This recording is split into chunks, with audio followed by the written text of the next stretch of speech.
साक्षीला तिच्या आईची खूप आठवण येत होती. घरात सगळ्यांना खूप वाईट वाटतं. प्रदीपही येऊन कुणालच्या आईला खूप काही सांगतो.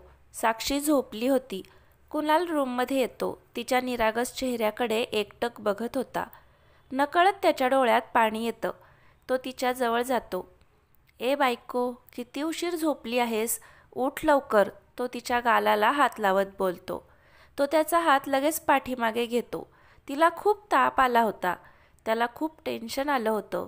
आत्ता तर ती हॉस्पिटलमधून घरी आली होती. त्याला तिच्या तब्येतीची खूप काळजी लागली होती. काय करावं हे सुचत नव्हतं. तिचं सारखं रडणं, सारखं स्वतःला त्रास करून घेणं हेच त्याला पटत नव्हतं. तिला कसं समजवायचं हेच त्याला कळत नव्हतं. तो विचारात हरवून गेला होता. साक्षी उठून त्याला मिठी मारते. अहो, मला भूक लागली आहे, ती हट्ट करत बोलते. तो गालात हसतो. साक्षी, तुला एक बोलायचं होतं, कुणाल तिला बाजूला करत बोलतो. अहो, मला भूक लागली आहे, ती चिडून बोलते. तो काहीतरी बोलत असतो. ती रागाने बाहेर निघून जाते. आई, आई, मला भूक लागली आहे, ती ओरडत खाली येते. सगळेजण रूममधून बाहेर येतात. तिला बघून त्यांना जरा बरं वाटतं. काय झालं साक्षी? कुणालची आई बोलते. मला भूक लागली आहे, साक्षी गाल फुगवून बोलते. वहिनी, साक्षीसाठी काहीतरी खायला आण, कुणालची आई कुणालच्या मामीला बोलते. कुणालची मामी तिला जेवायला आणून देते. ती पोट भरून जेवते. सगळेजण तिच्या चेहऱ्याकडे बघत होते. मॅडमचा मूड कसा आहे त्याचा अंदाज ते लावत होते. सगळेजण माझ्या चेहऱ्याकडे का बघताय? माझ्या चेहऱ्याला काही झालं आहे का? साक्षी तिचा चेहरा पुसत बोलते. काही नाही म्हणून सगळेजण एकसाथ माना डोलावतात. सगळेजण दीर्घ श्वास घेतात. ती खुश तर सगळेजण खुश. साक्षी बाहेर बसायला जाते. नीतू तिच्या जवळ येते. दोघीही गप्पा मारत बसल्या होत्या. थोड्या वेळानं साक्षी रूममध्ये जाते. कुणाल त्याची बॅग पॅक करत होता. अहो, तुम्ही कुठे चालला आहात? साक्षी त्याच्याजवळ येऊन बोलते. साक्षी, चल लवकर, तुझीही बॅग पॅक कर, आपण आपल्या घरी जायचं आहे, तो बोलतो. आणि आई, नीतू, ते पण आपल्यासोबत येणार आहेत? साक्षी बोलते. नाही, ते अजून 4-5 दिवस राहणार आहेत, कुणाल बोलतो. मग मी त्यांच्यासोबत येते, साक्षी बोलते. साक्षी, तो खूप जोरात ओरडतो. ती दचकून जाते. प्रत्येक वेळेला हट्ट करत बसू नकोस, चल बॅग पॅक कर, कुणाल रागात जोरात ओरडतो. मी त्यांच्यासोबतच येणार आहे, ती चिडून बोलते. साक्षी, मला खूप रागाला आणू नकोस, तुला एकदा सांगितलेलं कळत नाही का, तो चिडून बोलतो. त्याचाही राग अनावर झाला होता. प्रत्येक वेळेला ती लहान मुलांसारखी हट्ट करत होती. साक्षी, आईच्या मैत्रिणीच्या मुलीचं लग्न आहे, ते सगळेजण 2-4 दिवस राहणार आहेत, कुणाल तिला समजावत होता. मग मी पण लग्नाला जाणार, साक्षी बोलते. कशाला? तिथे रडायला जाणार आहेस का? कुणाल बोलतो. अहो, मी नाही रडणार, साक्षी बोलते. नको ग बाई, तिथे रडून माझी इज्जत घालवशील, कुणाल वैतागून बोलतो. ती गाल फुगवून बेडवर बसते. तो गालात हसतो. साक्षी, तुला राहायचं आहे तर राहा, मी जातो. तिथे गेल्यावर तू जोपर्यंत येत नाहीस तोपर्यंत मी जेवणार नाही, आणि तू आल्यावर मी तुला मिठीत घेणार पण नाही, कुणाल बोलतो. साक्षी कुणालला जाऊन मिठी मारते. अहो, तुम्ही असं कसं बोलता, ती बोलते. मग तू पण इतका हट्ट करू नकोस ना, कुणाल तिच्या डोळ्यात डोळे घालून बोलतो. मी कायम अशीच राहणार, आपल्याला बाळ झालं तरी पण, साक्षी बोलते. आपलं बाळ? कुणाल तिच्या डोळ्यात डोळे घालून बोलतो. हो, आपलं बाळ जरी झालं तरी पण मी माझा हट्टीपणा सोडणार नाही, साक्षी बोलते. तो तिच्याकडे एकटक बघत होता. साक्षी त्याला बाजूला सारून बॅग पॅक करायला घेते. साक्षी, तू येणार आहेस? कुणाल खुश होऊन बोलतो. हो, मी आता समजूतदार झाली आहे, साक्षी भुवया उंचावून बोलते. कुणाल मोठ्यानं हसतो. आता काय झालं? साक्षी चिडून बोलते. काही नाही ग, माझी साक्षी आता खूप समजदार झाली आहे, आता मला उपाशी राहावं लागणार नाही, तो बोलतो. तो काय बोलला ते साक्षीला कळत नाही. हो, मी रोज जेवण बनवणार, साक्षी बोलते. अवघड आहे माझं, तो मनात बोलत हसतो. तिला मदत करून ते दोघे जण खाली येतात. सगळेजण चहा पित होते. कुणाल, नीट जा आणि माझ्या साक्षीला काही त्रास देऊ नकोस, कुणालची आई बोलते. आई, मी जात नाही, ते जबरदस्ती नेत आहेत, साक्षी हसत बोलते. सगळेजण तिच्या बोलण्यावर हसतात. तिला सगळेजण निरोप देतात. प्रदीप तिथेच थांबला होता. कीर्ती रागात रूममध्ये फेऱ्या मारत होती. सुनंदा काकी तिथे येतात. आत्या, मी आता तुझ्यावर विश्वास ठेवणार नाही, तू मला फक्त खेळवत आहेस, आता मीच काहीतरी करते, कीर्ती रागात मोठ्यानं बोलते. ए बाई, आवाज जरा खाली, कोणीतरी ऐकतील, सुनंदा काकी रागात बोलते. आत्या, तुला काहीच कळतंय का? आता तिथे त्या दोघांशिवाय कोणीच नसणार, ते दोघे एकत्र येतील, कीर्ती रागात बोलत होती. हो ग, मला सगळं माहीत आहे, पण मला काहीच सुचत नाही, सुनंदा काकी बोलते. आत्या, आता तू काहीच करू नकोस, आता जे काही करेन ते मीच करते, कीर्ती दूरवर नजर टाकत बोलते. काय करणार आहेस तू? जे करायचं आहे ते सांभाळून कर, यात कोणाचं नाव आलं नाही पाहिजे, आणि माझं तर नाहीच, सुनंदा काकी बोलते. त्या थोड्याफार बोलून त्यांच्या रूममध्ये निघून जातात. पहाटे कुणाल आणि साक्षी घरी येतात. साक्षी झोपली होती. तो तिला अलगद उचलून रूममध्ये नेतो, तिला बेडवर झोपवतो आणि फ्रेश व्हायला जातो. फ्रेश होऊन साक्षीला मिठी मारून झोपतो. तो थकल्यामुळं त्याला लगेच झोप लागते. 7च्या दरम्यान साक्षीला जाग येते. कुणाल पालथा झोपला होता. एक हात त्याच्या डोक्याखाली होता, एक हात साक्षीच्या पोटावर होता. ती कुणालच्या केसातून हात फिरवते. हळूच उठून आंघोळीला जाते. आंघोळ करून बाहेर येते. कुणाल अजूनही झोपला होता. ती आरशासमोर येऊन केस पुसत होती. कुणालच्या तोंडावर पाणी पडतं. तो डोळे उघडतो. साक्षीने लाल कलरची साडी नेसली होती. केस धुतल्यामुळे तिच्या केसातून सुगंध येत होता. ती खूप मस्त दिसत होती. कुणाल बेडवर बसून तिच्याकडे बघत बसला होता. तो हळूच तिचा हात धरून जवळ ओढतो. ती त्याच्या अंगावर पडते. तो तिला घेऊन तसाच बेडवर झोपतो. अहो सोडा ना, साक्षी लाजत बोलते. साक्षी, तू ब्लश करतेस? तो हसत बोलतो. साक्षी त्याच्या छातीत तोंड खुपसते. अहो, तुम्हाला ऑफिसला जायचं नाही का? साक्षी बोलते. जायचं आहे, पण तोंड गोड केल्याशिवाय मी सोडणार नाही, कुणाल हसत बोलतो. अहो, मी खूप जोरात ओरडेन, साक्षी हसत बोलते. हा, ओरड, इथे तुझं कोण ऐकायला आहे तेच बघतो, कुणाल बोलतो. अहो, साक्षी काकुळतीला येऊन बोलत होती. आधी माझी किस, कुणाल बोलतो. ती हळूच त्याच्या गालावर किस करते. त्याला पाठीमागे ढकलून पळून जाते. साक्षी, अजून 4-5 दिवस तू माझ्या हातात आहेस, इथे कोणीच नाही, कुणाल हसून बोलतो. तो फ्रेश व्हायला निघून जातो. साक्षी खाली चहा नाश्ता बनवते. तो खाली येतो. दोघेही हसत खेळत चहा नाश्ता करतात. बायको, घरातील कामं आवरून आराम कर आणि जेवून घे, मला यायला वेळ होईल, माझी वाट बघत बसू नकोस, कुणाल तिला मिठीत घेऊन बोलतो. अहो, लवकर या, मला खूप भीती वाटते, साक्षी त्याला घट्ट पकडत बोलते. बायको, इतक्या दिवसातून ऑफिसला जात आहे, खूप कामं पेंडिंग पडली आहेत राणी, तरीही लवकर येतो, तो बोलून तिच्या कपाळावर किस करून निघून जातो. कुणाल ऑफिसमध्ये येतो. प्रदीप नसल्यामुळं त्याला कामाचा खूप लोड पडला होता. तरीही त्याची नजर सारखी लॅपटॉपवरच होती. साक्षी काय करते काय नाही त्याच्याकडेच त्याचं लक्ष होतं. तिला कुणाल कोल्हापुरातच ठेवणार होता, पण त्याचा कीर्तीवर विश्वास नव्हता. ती काहीही करू शकते म्हणून कुणाल साक्षीला इकडे घेऊन आला होता. साक्षी घरातील कामं आवरून कुणालच्या आईला फोन लावते. त्यांच्यासोबत थोडा उशीर बोलून फोन ठेवून देते. तिला आता काहीच काम नव्हतं. ती सगळ्यांना फोन लावून बोलत बसली होती. ती किरणला फोन लावते. हॅलो दादा, कसा आहेस? साक्षी बोलते. कोण आहे? मी कोणाचा दादा वगैरे नाही, किरण बोलतो. दादा, सॉरी ना, किती रागावतोस? साक्षी बोलते. किरण काहीच बोलत नाही. दादा, मी रडेल आता, साक्षी बारीक आवाजात बोलते. बोलू नकोस, किरण वैतागून बोलतो. तिकडून आधीच हिच्या नवऱ्यानं धमकी दिली आहे. तिच्या डोळ्यात पाणी दिसलं तर तुमचं काही खरं नाही, किरण रागात मनात बोलतो. त्याला माहीत होतं त्याला किती त्रास दिला आहे.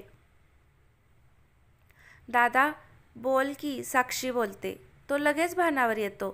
साक्षी, तू तर आम्हाला विसरूनच गेली आहेस. तू तिकडं गेल्यापासून एक फोनसुद्धा केला नाहीस, किरण रागावून बोलतो. दादा सॉरी ना, साक्षी लाडात येऊन बोलते. बस बस, खूप लाडात येऊ नकोस.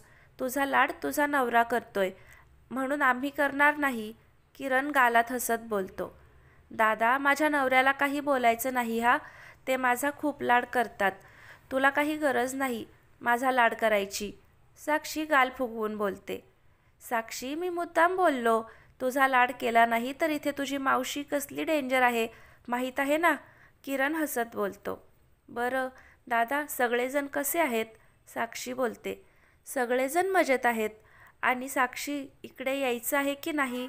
कॉलेजला किती दिवस सुट्ट्या घेतल्या होत्या, तुझ्या सुट्ट्या संपल्या आहेत, किरण बोलतो. साक्षी डोक्यावर हात मारून घेते. अरे दादा, मी तर विसरूनच गेले होते. कॉलेज दादा, आता माझे किती लेक्चर मिस झाले असतील, साक्षी टेन्शनमध्ये बोलते. साक्षी, टेन्शन घेऊ नकोस, मी उद्या तुझ्या कॉलेजमध्ये जातो, किरण तिला बोलून फोन ठेवून देतो. अजून फोन चालू असता तर ही रडली असती म्हणून तो फोन ठेवून देतो. साक्षी रूममध्ये जाते. बॅगमधील सगळे कपडे कपाटात ठेवते. तिला रूममध्ये थांबू वाटत नव्हतं. ती बाहेर सोफ्यावर येऊन बसते. तिला शांत बसू वाटत नव्हतं. काय करू ती मनात विचार करत होती. तोवर तिचा फोन वाजतो. ती पटकन घेते. अहो, ती वैतागून बोलते. काय झालं साक्षी? तो लॅपटॉपमधून तिच्याकडे बघत होता. मला एकटीला खूप भीती वाटत आहे आणि करमत पण नाही, ती बोलते. तिचा फेस बघून तो गालात हसत. तू जेवलीस का, तो बोलतो. नाही, ती चिडून बोलते. का, तो शांतपणे बोलतो. मला भूक नाही, ती बोलते. बरं बायको, मी जेवायला येतो, आपण दोघे मिळून जेवण करूया, कुणाल बोलतो. खरंच तुम्ही येणार, ती खुश होऊन बोलते. हो, मी येत आहे, कुणाल बोलून फोन ठेवून देतो. वेडी कुठली, किती निरागस आहे, सारखं रडत हट्ट करत बसते. मी तिच्या ह्या स्वभावात फिदा झालो होतो. त्याच्या लग्नाच्या आधीचा त्याला सीन आठवतो. कुणाल नीतूला कॉलेजमध्ये सोडायला आला होता. तेव्हा पहिल्यांदा त्यानं तिला बघितलं होतं, तेही रडताना. कुणाल नीतूला कॉलेजला सोडतो. त्याला फोन येतो म्हणून तो एका साईडला थांबला होता. तो फोनवर बोलत बोलत तो इकडे तिकडे बघत होता. तेवढ्यात त्याची नजर एका मुलीवर पडते. ती साक्षी होती. तिचे केस वाऱ्याने उडत होते. रडून रडून डोळे लालभडक झाले होते. गोरी पान, कमनीय बांधा, कपाळावर नाजूक टिकली, चेहरा खूप निरागस दिसत होता. कुणाल 1 मिनिट तिच्यातच हरवून गेला होता. तो फोन ठेवून एकटक तिच्याकडे बघत होता. तिच्या शेजारी 2-3 मुली होत्या. कुणाल जरा त्यांचं बोलणं ऐकायचा प्रयत्न करतो. साक्षी, कॉलेजमध्ये चल ग, तू अशी का हट्ट करत आहेस, तिच्या जवळची एक मुलगी बोलत होती. मी नाही येणार, साक्षी रडत बोलते. बाई, हिचं लग्न झाल्यावर हिचा नवरा 1 दिवससुद्धा हिच्याजवळ थांबणार नाही, एक मुलगी वैतागून बोलते. अगं, आपल्याजवळच ती टिकली आहे, नाहीतर काय, दुसरी मुलगी बोलते. तुम्ही मला काय सारखं बोलत असता, साक्षी तिच्या मैत्रिणींना मारत बोलते. आणि माझा बाबा माझ्यासाठी एक राजकुमार शोधून आणणार आहे, माझं सगळं तो ऐकणार, साक्षी गाल फुगवून बोलते. त्या सगळ्या मुली हसू लागल्या. आता काय झालं हसायला, साक्षी चिडून बोलते. त्या जोरजोरात हसत होत्या. साक्षी चिडून कॉलेजच्या आत निघून जाते. त्या मुलीही हसत निघून जातात. कुणालला त्या दिवशी काय झालं होतं ते माहीत नव्हतं, पण त्यांचं थोडंसं बोलणं त्यानं ऐकलं होतं आणि खरंच तिच्या बाबांनी तिच्यासाठी कुणालसारखा राजकुमार शोधला होता. कुणाल जरा रागीट होता, पण साक्षीवर तो खूप जिव्हाळपाड प्रेम करत होता. तिचा हट्टी स्वभाव, सारखं रडणं, स्वतःला त्रास करून घेणं, कुणालला जरी पटत नसलं तरी तो तिच्यावर जीव ओवाळून टाकत होता. साक्षी त्याचा श्वास होती. तो विचारातून बाहेर येतो आणि बाहेर निघून जातो. कुणाल जेवायला घरी येतो. साक्षी सोफ्यावर झोपली होती. तो बेडरूममध्ये जाऊन फ्रेश होऊन खाली येतो. साक्षी, तो तिच्याजवळ बसून बोलतो. ती झोपेत हुंकार देते. तो तिचा क्यूट फेस बघून गालात हसतो. तो हळूच तिच्या गालाला चावतो. अहो, ती चिडून बोलते. साक्षी जेवायचं आहे का नाही? तो बोलतो. झोपू द्या ना थोडा वेळ. ती झोपेत बोलते. झोप, मग मी ऑफिसला जातो. तो बोलतो. साक्षी खडबडून जागी होते. अहो, तुम्ही कधी आला? साक्षी बोलते. केव्हापासून भूतासोबत बोलत होतो का? तो गालात हसत बोलतो. अहो, भूताचं नाव काढू नका ना. मला भूताची खूप भीती वाटते. साक्षी हळू आवाजात बोलते. तो तिचा फेस बघून जोरजोरात हसू लागला आणि त्याला हसताना बघून गाल फुगवून ती किचनमध्ये जाते. तो हसत किचनमध्ये जातो. तो अजूनही खूप हसत होता. खरंच तू भूताला घाबरते? कुणाल हसत बोलतो. तिच्या हातात बेलन होतं. ती त्याला मारू लागली. साक्षी, लागत आहे ना? तो बाहेर पळत बोलतो. लागू द्या. साक्षी त्याच्या पाठीमागे पळत बोलते. बरं ठीक आहे. मार, किती मारायचं आहे ते? आई आल्यावर बरोबर दाखवतो. कुणाल बोलतो. आईचं नाव काढल्यावर साक्षी गुपचूप सोफ्यावर जाऊन बसते. काय झालं? तो हसत बोलतो. काही नाही. तुम्ही आईला सांगणार नाही ना? ती हळू आवाजात बोलते. काय? तो गालात हसत बोलतो. हेच की मी तुम्हाला मारलेलं. ती बोलते. कुणाल तिचं बोलणं ऐकून हसू लागला. तो तिच्याजवळ येतो. तिच्या मांडीवर डोकं ठेवून झोपतो. त्याच्या मनात एक वेगळीच भीती वाटत होती. त्याचं मन खूप अस्वस्थ होतं. काहीतरी हातातून निसटून जाईल याची भीती वाटत होती. साक्षी, साक्षी, कसं व्हायचं ग? तो बोलतो. आता काय झालं? साक्षी बोलते. तो काहीच बोलत नाही. तो शांत डोळे मिटून घेतो. अहो, ती बोलते. साक्षी, 2 मिनिट शांत झोपू दे. तो बोलतो. साक्षी त्याच्या डोक्यावर हात फिरवत विचार करत बसली. कुणालची झोप लागते. साक्षीही त्याच्या डोक्यावर डोकं ठेवून ती पण झोपी जाते. आई, शिल्पा चिडत ओरडते. त्या साक्षीला कायम चांगलंच कसं मिळतं? मला त्या कुणालसोबत काही एक देणं घेणं नाही, पण त्या साक्षीला मी सुखानं जगू देणार नाही. माझं सुख तिनं हिरावून घेतलं आहे. तिला मी सुखात राहू देणार नाही. शिल्पा चिडत बोलते. हो बाळा, त्या साक्षीला मी सहजासहजी सोडणार नाही. तिनं तसं केलं नसतं तर आज तू खूप सुखात असतीस. तिची आई रडत बोलते. पण शिल्पा, मला एक प्रश्न पडला आहे. ती साक्षी त्या तुषारवर प्रेम करत होती. मग तिनं कुणालसोबत का लग्न केलं? तिची आई कोड्यात बोलते. आई, माझ्या डोक्यात एक प्लॅन आला आहे. आपण कुणालला सांगितलं तर तिचं प्रेम तुझ्यावर नाही दुसरं कोणावर आहे तर आई, तो कुणाल साक्षीला घरात ठेवणार पण नाही. शिल्पा हसत बोलते. शिल्पा, काहीही झालं तरी मी साक्षीला सुखानं जगू देणार नाही. तिची आई हसत बोलते. तुझ्याकडे तुषारचा फोटो आहे का? तिची आई बोलते. हो आहे. आई, मी त्याला कसं विसरू शकते? शिल्पा रडत बोलते. तो फोटो आणि त्या दिवशीचे लेटर इकडे दे. तिची आई हसत बोलते. शिल्पा तिच्या कपाटातून तुषारचा फोटो काढते. त्या फोटोकडे एकटक बघत ती रडत होती. त्याच्या फोटोवर किस करते आणि ते लेटर आणि फोटो दोन्ही तिच्या आईकडे देते. कुणालला जाग येते. रात्रीचे 7 वाजले होते. साक्षी पाठीमागे सोफ्याला टेकून शांत बसली होती.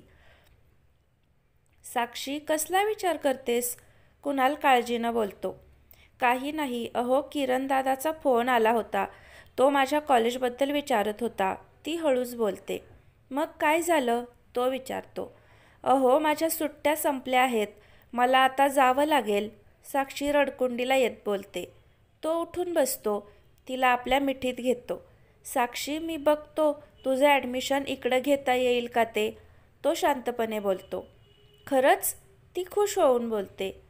हो माझी बायको. तो हसत बोलतो. साक्षी त्याच्या कपाळावर किस करते. तो लगेच तिच्या ओठांवर किस करतो. तिचे ओठ लगेच आपल्या ताब्यात घेतो. आज साक्षीही त्याला साथ देत होती. दोघेही वेगळ्याच विश्वात रमले होते. दोघेही जोरजोरात श्वास घेत होते. तिला दम भरू लागला. तो बाजूला होतो. साक्षीकडे खट्याळ नजरेने बघत होता. ती लाजून खाली मान घालते. दोघेही जेवण करतात. कुणाल लॅपटॉप घेऊन काम करत बसतो. साक्षी किचन आवरत होती.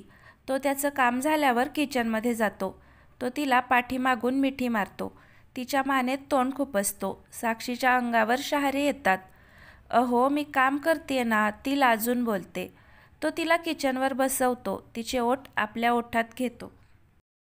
तो तिला जोराजोरात किस करत होता. थोड्या वेळानं तो बाजूला होतो. साक्षी लाजून चूर झाली होती. तो तिला उचलून घेतो. ती त्याच्या कुशीत तोंड लपवते. साक्षी, तो बोलतो. ती लाजून तोंड लपवून घेते. साक्षी, तू कम्फर्टेबल आहेस ना? कुणाल बोलतो. ती फक्त हुंकार देते. तो तिला बेडवर नेऊन झोपवतो. साक्षी अंग चोरून दुसरीकडे तोंड करून झोपली. कुणाल रूममधील लाईट ऑफ करतो. तिच्याजवळ येऊन झोपतो. तो तिला कमरेला धरून स्वतःजवळ ओढतो. साक्षी पलटून त्याच्या कुशीत शिरते. तो तिच्या डोक्यावर किस करतो. साक्षी, भीती वाटतेय? कुणाल तिला डोळ्यात बघत बोलतो. हो, ती हळू आवाजात बोलते. तिचं अंग थरथर कापत होतं. तो हळूच तिच्या ओठांवर ओठ ठेवतो. तो हळूहळू किस करत होता. तीही नॉर्मल होत त्याला साथ देऊ लागते. ती त्याच्या पाठीवरून हात फिरवत होती. त्याचेही हात तिच्या सगळ्या शरीरावरून फिरत होते. तो तिच्या साडीच्या निऱ्या खाली ओढतो. हळूहळू तिच्या अंगावरील पदर बाजूला करतो. साक्षी तिचं अंग चोरून घेते. साक्षी, तू खरंच तयार आहेस ना? मी तुझ्यासाठी अजून थांबायला तयार आहे. कुणाल तिच्याकडे बघत बोलतो. अहो, मला आता तुमच्यापासून दूर नाही राहायचं. साक्षी अडखळत बोलते. तुमचा हक्क मला तुम्हाला द्यायचा आहे. एका बायकोचं कर्तव्य मला पूर्ण करायचं आहे. साक्षी त्याच्याकडे बघते. कुणाल तिच्या कपाळावर किस करतो. दोघेही आज एकमेकांना साथ देत होते. तो तिचे ओठ आपल्या ओठात घेतो आणि हळूच तिच्यात सामावून जातो. आज खऱ्या अर्थानं दोघं पती पत्नी झाले होते. थोड्या वेळानं साक्षी झोपी जाते. पण कुणाल जागाच असतो. त्याला कशाची तरी भीती वाटत होती. पण नेमकी कसली भीती वाटत होती हेच त्याला कळत नव्हतं. तो साक्षीकडे प्रेमानं बघतो. साक्षी, तुझ्यासाठी मी काहीही स्पेशल केलं नाही. तुला कुठे हनीमूनसाठी नेलं नाही. सॉरी साक्षी. कुणाल तिच्या कपाळावर किस करत बोलतो. माझी बायको छोट्या छोट्या गोष्टीत खुश होते. साक्षी, आता सगळी सुखं तुझ्या पायाशी लोळण घालतील. मी तुझ्यावर कोणतंच संकट येऊ देणार नाही. कुणाल मनात बोलतो. पहाटे कधीतरी त्याला झोप लागली. बघूया कुणाल आणि साक्षीच्या आयुष्यात कोणतं वादळ येणार आहे ते. ते दोघं दूर जातील का एकत्र येतील? का कुणाल साक्षीला दूर करतो का? बघूया. तर फ्रेंड्स, आजचा भाग कसा वाटला ते नक्की कमेंट करून सांगा. आवडला असेल तर लाईक करा आणि पुढचे भाग पाहण्यासाठी चॅनलला आत्ताच सबस्क्राईब नक्की करा. धन्यवाद.